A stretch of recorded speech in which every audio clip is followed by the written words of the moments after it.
Hi, I'm going to show you how to do a quick tetrahedron using envelopes, any kind of envelopes. This is some self-sealing colored ones. There's some regular old envelopes. It doesn't matter what size or shape the envelope is as long as it's an envelope, because the way it folds in a minute makes it nice and handy. The main thing to know is your supplies. The list is right there, and I'm going to show you real quick. This is going to be pretty fast. So, pick an envelope, any envelope. I'm going to pick a colored one this time. You want to seal the side. So it's up to you if you want to use tape. This one happens to be self-sealing, so I'm just going to go ahead and self-seal that bad boy. Bada bing, bada boom. Now, you need a compass. Now, I don't know about your compass, but my other compass was on my nerves because it kept changing the width, and I needed to stay straight. So I found this one in my house. Who knows where it came from or how long I've had it. I honestly don't know. But this is the way you adjust it. You don't just pull it. You use this little screw to adjust it. What you're going to do is you flip it over either side you want. Honestly, I'm going to use the side that doesn't have this on it. You could use whichever one you want. But you put the pointy part in the corner, and then you stretch this little guy out in here all the way to the edge, because this is going to be the width of your equilateral triangle. This doesn't just pull, so I have to actually twist it out until it goes to the edge. And that's about the edge. Alright, now, annoying part of using a compass is making everything stay put. I'm going to use this hand to make it stay put, and this hand to turn it. And just go all the way to the side. Now, without changing the width, which is a beautiful part of this, it doesn't change the width unless I work hard. I'm going to flip it around, put the pointy edge on the other side, and the pencil edge on this side, and do it again, and where they cross is what I'm looking for, because in theory where they cross it's going to be the same length from here to here, from here to that intersection, and from that intersection to the corner, which would make a very nice, very quick equilateral triangle. So now we take that intersection and we draw a straight line. Doesn't matter the length because it already measured it for us with the compass. All the way to the edge. We do the same thing over here. That intersection to the edge. And now I've got a handy dandy little equilateral triangle. Now there's a way to construct a line parallel to this one. I'm going to save some time and just eyeball it, because honestly it's not too hard to eyeball it, and I'm trying to make this quick, and that was the goal of this little deal, how to make it quick. So there we go. Now it looks crazy. I don't know about you, but as I'm looking at this I have no idea how this is going to become one of these guys. But the cool thing is you cut this off, and honestly this happens to be long enough that you could do it again. It's twice. It is long enough that we could use this for another one. So don't lose that other piece. And now you gotta fold on these two lines. Doesn't matter which one you do first. I'm gonna fold back. Make sure you go all the way to the point, all the way down to that corner edge. Try to follow that line that you made as close as possible. And then fold it the other way. Oh, there goes my tetrahedron. My Sierpinski's pyramid I made. See you later. Alright, and then you do the other side. Fold it back. If you want to use a ruler to line it up on there and fold it over it, you can. I'm just trying to do it quick. Edge to edge. Alright, so there we go. Now, this feels like magic. You ready? Bada bing. Just unfold it.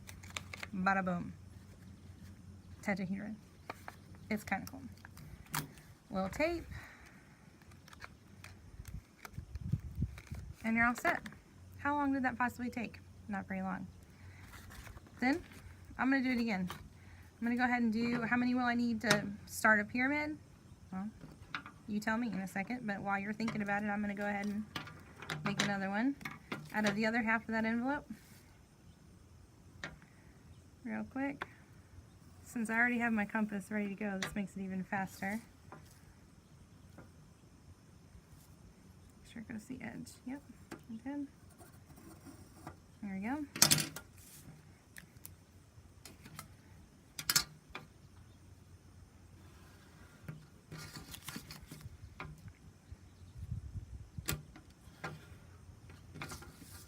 Now I still need to draw a straight line. It's supposed to be parallel to this edge, but we're just going to eyeball it. Looks about right. And then cut off the extra, fold it, tape it, and boom. Fold it one way, fold it back. Fold it one way, fold it back.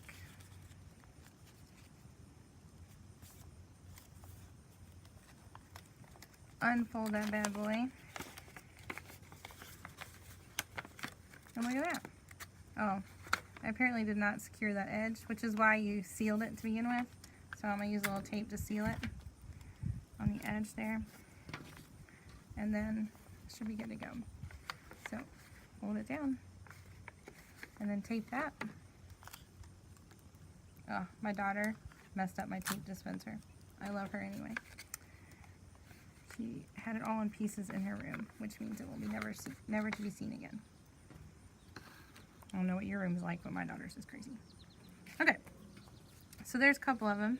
Have you figured out how many you're going to need to make a Sierpinski's pyramid, or at least one iteration?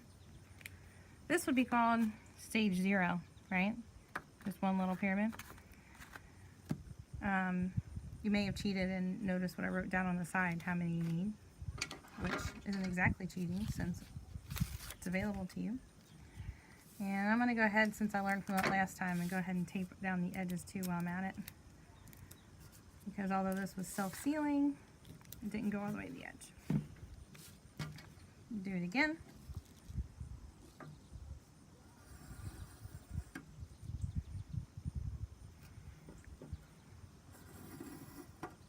Where they cross is going to be the deal, and I'm going to kind of speed up since I know I'm going to make 2 out of this envelope. I'm going to do the other side too. That's only because I know I'm going to make 2 of them. If I didn't know I was going to make 2 of them, I would not do this.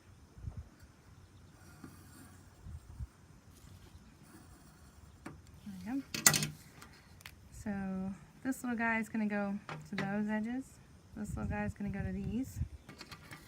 Tricky part of using tape with a Crayola marker though is odds are good it's going to run and get all over your fingers, which is why I have blue all over my fingers. I don't know about you, but I got blue. Alright.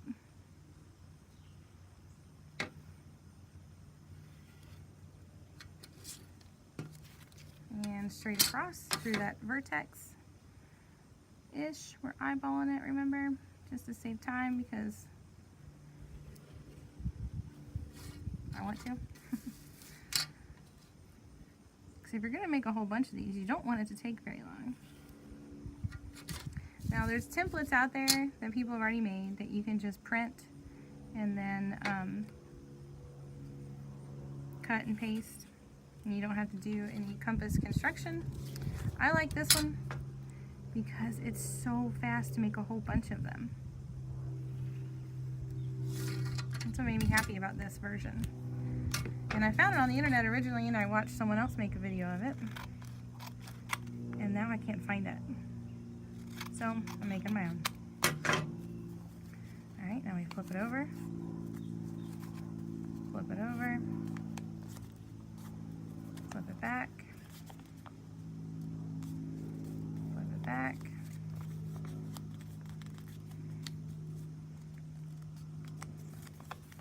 Open that bad boy up. Now if you're going to do this and you want it to look extra nice, you probably would not use marker. I'm just using the marker so it shows up on the video. I'd probably use something a little bit lighter, like a pencil, that I could erase and would not be as noticeable. Unless you want the whole thing to have that line on it, which is fine. You can do whatever you want. It's your tetrahedron. Tetrahedron. Alright. How many do you think I need? Yep, 4. At least 4. Fun question is, how many would I need for the next iteration? Oh. Think about that. If I wanted to do a whole another round of these bad boys, how many would I need?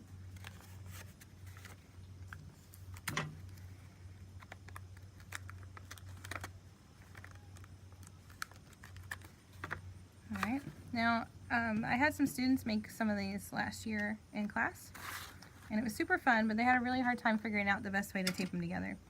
And what I found is if I get one piece of tape and I put it on the edge of one, about halfway across, I want to extend this line all the way across. So I'm going to try and put this up against it so where the point touches it and it keeps a straight line, which is kind of hard to see. So we'll see how it goes. That was the fastest way for me to tape it up, and then I fold it up. Now I'm sure there's other ways to do this. This was just the fast way that I taught myself how to do it.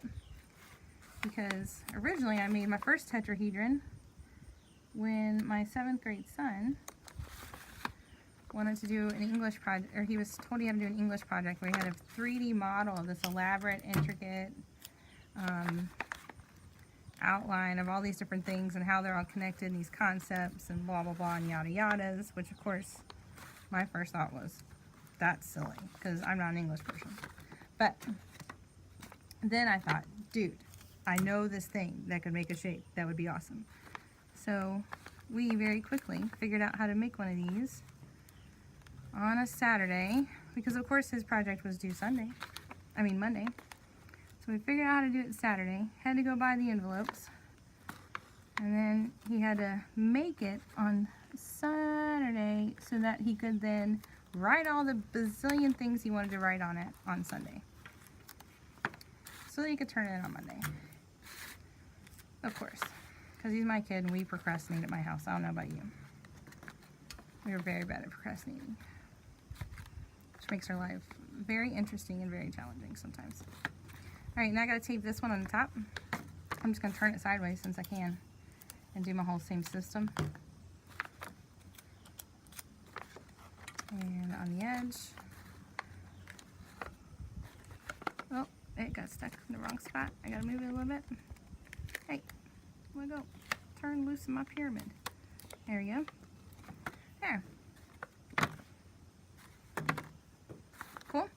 So the question is, my question to you is, how many of these little guys would I need to do the next round? It's a good question. Let's figure it out.